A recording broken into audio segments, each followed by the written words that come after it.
तो हम और आप जिस किस्म के लोगों से मिलते हैं, जिस किस्म की बातें सुनते हैं, उसमें आखिरत, मरने के बाद दोबारा जिंदगी, उसका कोई टॉपिक, कोई तबसरा, कोई होता ही नहीं है तबसरा। जब होता ही नहीं है तो जाहिर है जो बातें होती हैं मुतासिर उन्हीं बातों से होगा ना।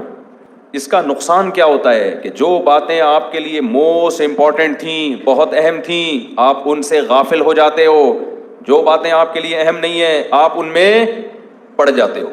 हम जब मुफ्ती रशीद अहमद साहब रहमहुल्लाह के यहाँ पढ़ा करते थे ना, उनसे बैत भी था मैं, तो वो बार बार दुनिया की बेसबाती, दुनिया मुसाफिर खाना, ये बहुत ज़्यादा बयान करते थे कि दुनिया मुसाफिर खाना है। तो हमें ना ये दुनिया की बातें, दौलत की, पैसों की बातें अच्छी नहीं लगती थी हमें। हम कोई कर रहा होता था हमें हंसी आती, किस तरह की बातें कर रहे हैं, हमने मरना है, कब्र में जाना है, और इसको देखो क्या कर रहा है। यानी अजीब सा हो गया था। पैसे कमाने वाला आदमी बुरा नहीं लगता था हमें, पैसों की ज्यादा बातें करने वाला आदमी हमें बुरा लगता था। पैसे तो हमारे रिश्तेदारों में बहुत बड़े बड़े मालदार थे,